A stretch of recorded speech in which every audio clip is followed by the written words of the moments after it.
साल था 2008।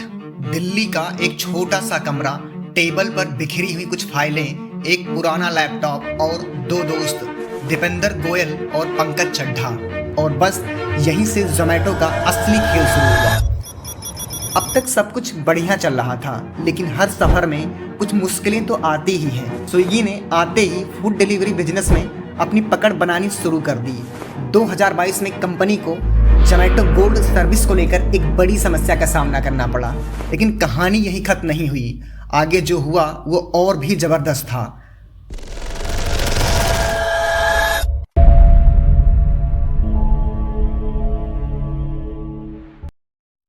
ये दोनों उस समय एक कंपनी में जॉब कर रहे थे, लेकिन दिल में कुछ बड़ा करने का सपना था। अब देखो, दिक्कत बड़ी रिलेटेबल थी। ऑफिस में लंच का टाइम होता और लोग रेस्टोरेंट के मेन्यू कार्ड के लिए झगड़ने लगते। कभी कार्ड मिलता नहीं, कभी वही पुराना खाना खाकर बोरियत हो जाती। दीपेंद्र और पंकज ने सोचा क्यों ना सारे मेन्यू ऑनलाइन डाल दिए जाएं। बस आइडिया वहीं से आया। उन्होंने एक वेबसाइट बनाई, फूडी बे। आइडिया बहुत सिंपल था, लोगों को उनके आसपास के रेस्टोरेंट के मेन्यू, रिव्यू और लोकेशंस के बारे में पूरी जानकारी घर बैठे मिल जाए। शुरुआत में ये सिर्फ दिल्ली तक सीमित था, लेकिन लोग इसे पसंद करने लगे। खाना खाने से पहले लोग इस वेबसाइट पर जाकर चेक करने लगे कि कौन सा रेस्टोरेंट कहाँ है, मेन्यू में क्या क्या है और कहाँ है। लेकिन कहानी यही खत्म नहीं हुई। आगे जो हुआ वो और भी जबरदस्त था। अब तक सब कुछ स्मूथ चल रहा था, लेकिन दीपेंद्र और पंकज को समझ आ गया था कि सिर्फ रेस्टोरेंट की जानकारी देना काफ़ी नहीं है। लोग ये भी चाहते हैं कि उन्हें बाहर जाने की झंझट ना करनी पड़े, बल्कि खाना सीधे उनके घर तक पहुंचे। अब सोचो, रात के 11 बजे हैं, पेट में चूहे कूद रहे हैं और बाहर जाने का कोई मूड नहीं है। ऐसे में काश कोई एक क्लिक पर खाना पहुंचा दे। और बस यहीं से जोमेटो का असली खेल शुरू हुआ। 2010 में उन्होंने फूडी बे का नाम बदलकर जोमेटो रख दिया। थोड़ा कैची, थोड़ा ग्लोबल, और सबसे बड़ी बात, अब यहाँ से खाना ऑर्डर भी किया जा सकता था। धीरे धीरे जोमेटो सिर्फ इंडिया तक सीमित नहीं रहा।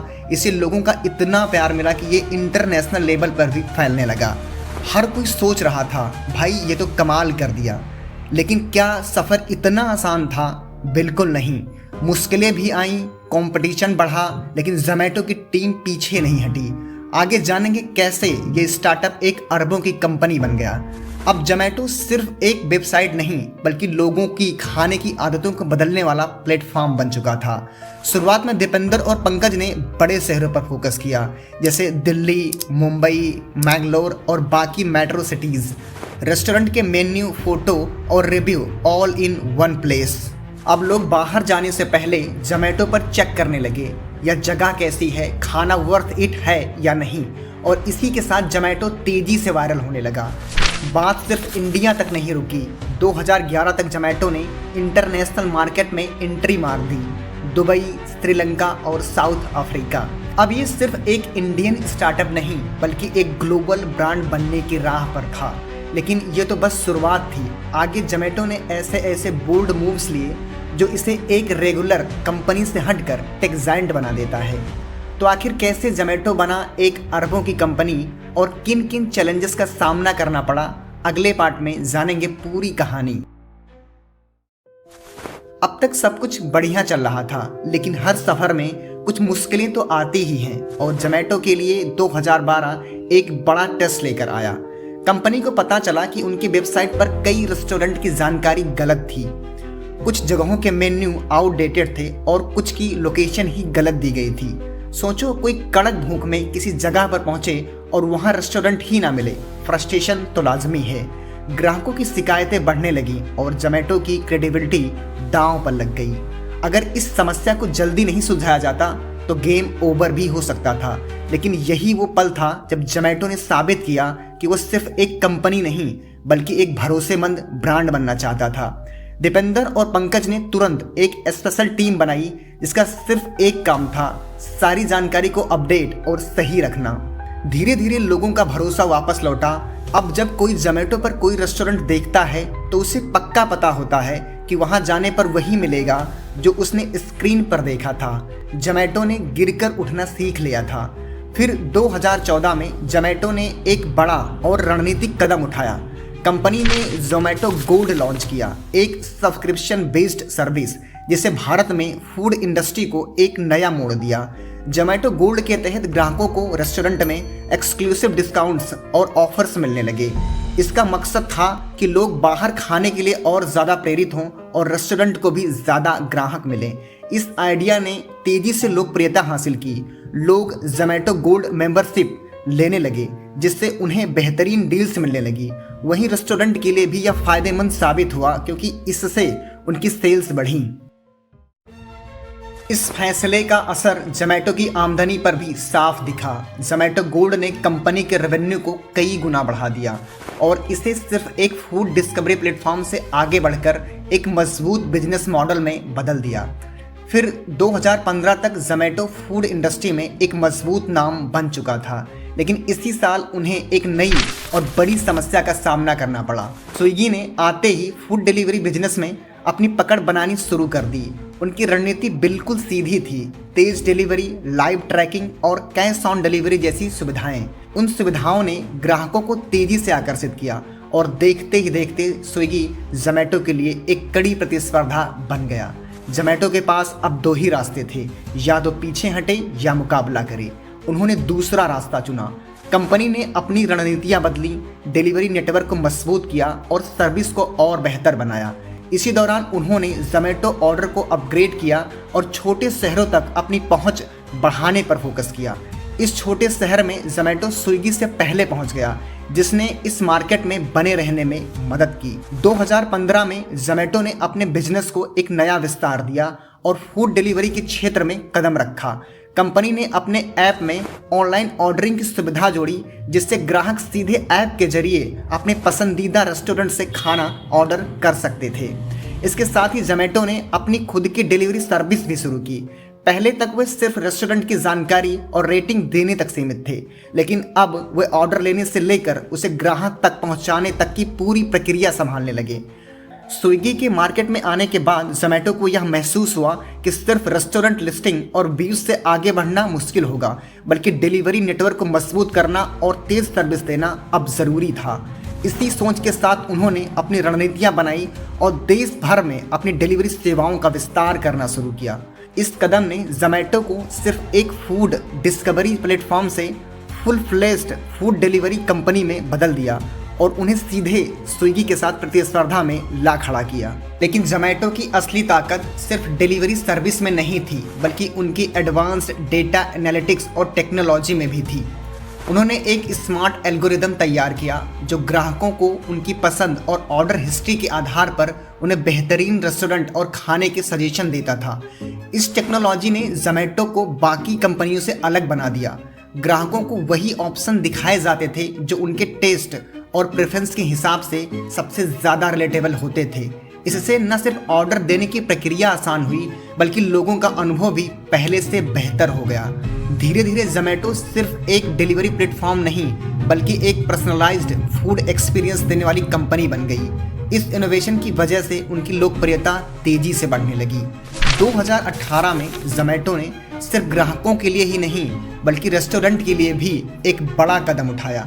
उन्होंने हाइपर प्योर नाम की एक नई सर्विस लॉन्च की, जिसका मकसद था रेस्टोरेंट को ताज़ा और हाई क्वालिटी वाली सामग्री उपलब्ध कराना। इसका सीधा फायदा यह हुआ कि रेस्टोरेंट को अब साफ सुथरी, केमिकल फ्री और अच्छी क्वालिटी की सामग्री मिलने लगी, जिससे वे और बेहतर खाना बना सकें। इससे ग्राहकों को हेल्दी और स्वादिष्ट फूड मिला और रेस्टोरेंट को अपनी सर्विस सुधारने का मौका।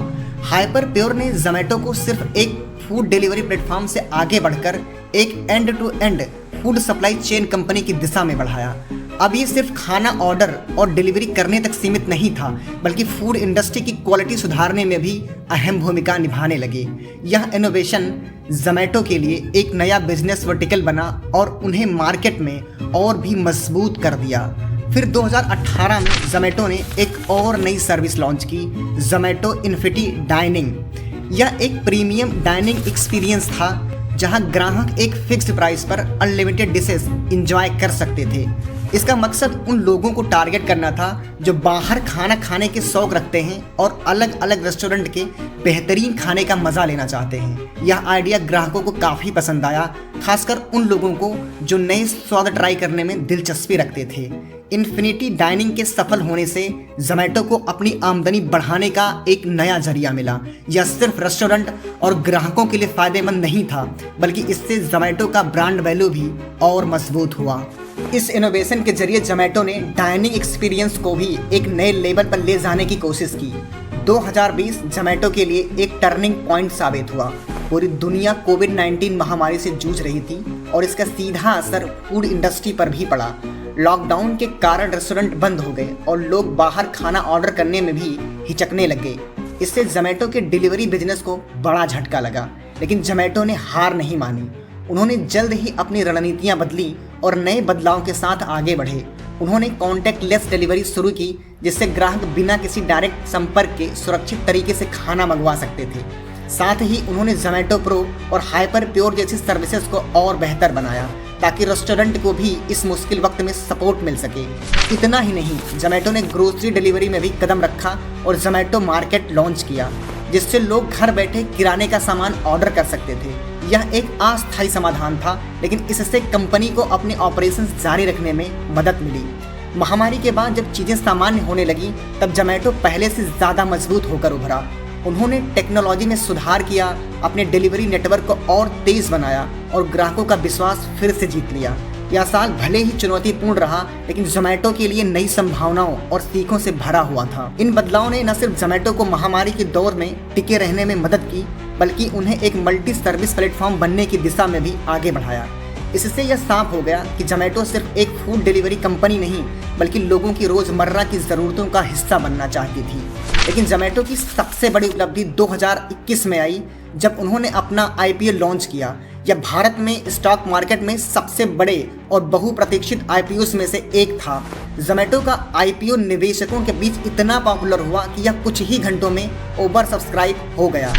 इससे कंपनी को करीब 9,375 करोड़ रुपए की फंडिंग मिली, जो उन्हें अपने बिजनेस को और विस्तार देने में मदद करने वाली थी। IPO के जरिए जोमैटो ने यह साफ कर दिया कि वह सिर्फ एक स्टार्टअप नहीं, बल्कि एक मजबूत और अस्थायी बिजनेस मॉडल वाली कंपनी है। इस फंडिंग का इस्तेमाल उन्होंने डिलीवरी नेटवर्क को मजबूत करने, नई टेक्नोलॉजी पर निवेश करने और इंटरनेशनल मार्केट में विस्तार करने के लिए किया। इस कदम ने जोमैटो को भारतीय फूड टेक इंडस्ट्री का पहला बड़ा पब्लिक लिस्टेड ब्रांड बना दिया और उन्हें एक नई ऊंचाइयों पर पहुंचा दिया। जोमैटो का IPO सिर्फ कंपनी के लिए नहीं, बल्कि पूरे भारतीय स्टार्टअप इकोसिस्टम के लिए एक मील का पत्थर साबित हुआ। यह लिस्टिंग इस बात का सबूत थी कि भारत में भी टेक्नोलॉजी और इनोवेशन के दम पर बड़े और सफल बिजनेस खड़े किए जा सकते हैं। जोमैटो के IPO की सफलता ने अन्य स्टार्टअप को भी प्रेरित किया और भारतीय निवेशकों का टेक आधारित कंपनियों में भरोसा बढ़ाया। इसने स्टार्टअप कल्चर को नई ऊर्जा दी, जिससे कई अन्य स्टार्टअप भी स्टॉक मार्केट में लिस्टिंग की तरफ आगे बढ़े। जोमैटो की इस उपलब्धि ने दिखाया कि अगर कोई इनोवेटिव आइडिया और सही प्लानिंग और एग्जीक्यूशन के साथ आगे बढ़े, तो वह न सिर्फ भारत में बल्कि ग्लोबल लेवल पर भी बड़ी सफलता हासिल कर सकता है। लेकिन जोमैटो की चुनौतियां यहीं खत्म नहीं हुई। 2022 में कंपनी को जोमैटो गोल्ड सर्विस को लेकर एक बड़ी समस्या का सामना करना पड़ा। रेस्टोरेंट मालिकों ने जोमैटो गोल्ड के खिलाफ विरोध प्रदर्शन शुरू कर दिए। उनका कहना था कि इस सब्सक्रिप्शन मॉडल के तहत ग्राहकों को दिए जाने वाला भारी डिस्काउंट का बोझ रेस्टोरेंट को उठाना पड़ता था, जिससे उन्हें आर्थिक नुकसान हो रहा था। हालात बिगड़ने लगे और कई बड़े रेस्टोरेंट समूहों ने जोमैटो गोल्ड से अपने रेस्टोरेंट हटाने की धमकी दी। इस विवाद को हल करने के लिए जोमैटो को अपनी रणनीति में बदलाव करना पड़ा। कंपनी ने रेस्टोरेंट मालिक के साथ बातचीत की और जोमैटो गोल्ड के नियमों में बदलाव किया, ताकि डिस्काउंट की शर्तें ज़्यादा संतुलित हों और रेस्टोरेंट को भी फ़ायदा मिले। इस पूरी घटना से जोमैटो ने एक अहम सीख लिया। सिर्फ ग्राहकों को खुश करना ही काफ़ी नहीं होता, बिजनेस पार्टनर्स के साथ भी मजबूत संबंध बनाए रखना ज़रूरी होता है। जोमैटो को सिर्फ रेस्टोरेंट मालिकों के विरोध का ही नहीं, बल्कि अपने सबसे बड़े प्रतिद्वंदी स्विगी की कड़ी प्रतिस्पर्धा का सामना करना पड़ रहा था। स्विगी ने अपनी डिलीवरी सर्विस को और मजबूत किया और बेहतर मार्केटिंग स्ट्रैटेजी अपनाई, जिससे बाजार में उनकी पकड़ और मजबूत हो गई, जिससे जोमैटो पर भी अपनी रणनीति को बदलने का दबाव बढ़ा। इस चुनौती का सामना करने के लिए जोमैटो ने क्विक कॉमर्स के क्षेत्र में कदम रखा। 2022 में उन्होंने ब्लिंकिट नाम की एक कंपनी का अधिग्रहण किया।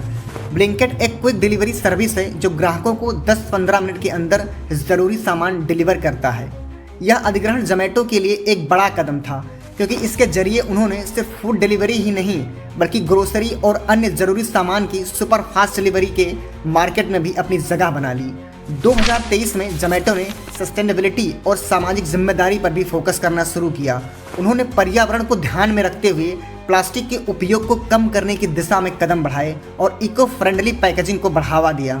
इसके तहत रेस्टोरेंट पार्टनर्स को बायोडिग्रेडेबल और रिसाइकिल होने वाली पैकेजिंग अपनाने के लिए प्रोत्साहित किया गया। सिर्फ पर्यावरण ही नहीं, जोमैटो ने सामाजिक भलाई की दिशा में भी बड़ा कदम उठाया। उन्होंने ज़ीरो हंगर अभियान की शुरुआत की, जिसके तहत गरीब और ज़रूरतमंद लोगों को मुफ्त भोजन उपलब्ध कराया जाता है। इस इनिशिएटिव से जोमैटो ने न सिर्फ सामाजिक जिम्मेदारी निभाई बल्कि अपनी ब्रांड इमेज को और मजबूत किया। आज जोमैटो सिर्फ भारत नहीं बल्कि पूरी दुनिया में एक बड़ा नाम बन चुका है। उसके पास 50 लाख से ज़्यादा रेस्टोरेंट पार्टनर्स हैं और वो 24 देशों में अपनी सेवाएं प्रदान कर रहे हैं। लेकिन जोमैटो ने खुद को सिर्फ खाना डिलीवरी तक सीमित न रखकर कई नई सर्विसेज की शुरुआत की, जैसे क्लाउड किचन्स, जहां रेस्टोरेंट बिना फिजिकल स्पेस के सिर्फ डिलीवरी के लिए काम कर सकते हैं। जोमैटो की कहानी ये साबित करती है कि इनोवेशन, ग्राहकों पर फोकस और टेक्नोलॉजी के सही इस्तेमाल से कोई छोटा स्टार्टअप एक विशाल बिजनेस एम्पायर में बदल सकता है। दीपेंद्र गोयल और पंकज चड्ढा ने जिस आइडिया के साथ शुरुआत की थी, आज वह एक सफल ग्लोबल ब्रांड बन चुका है। जोमैटो ने न सिर्फ भारत में खाने के तरीकों को बदला बल्कि यह भी साबित किया कि भारतीय स्टार्टअप भी ग्लोबल लेवल पर बड़ी कंपनियों से मुकाबला कर सकते हैं। जोमैटो की यह यात्रा सिर्फ एक कंपनी की नहीं बल्कि भारत के स्टार्टअप इकोसिस्टम की भी सफलता की कहानी है। अगर आपको यह कहानी पसंद आई तो हमारे चैनल को सब्सक्राइब करें, इस वीडियो को लाइक और शेयर करें। हम आपके लिए ऐसे ही प्रेरणादायक और रोचक कहानियां लेकर आते रहेंगे। आपकी सपोर्ट से हमें और बेहतरीन कंटेंट बनाने की प्रेरणा मिलती है। मिलते हैं अगले वीडियो में, तब तक के लिए धन्यवाद।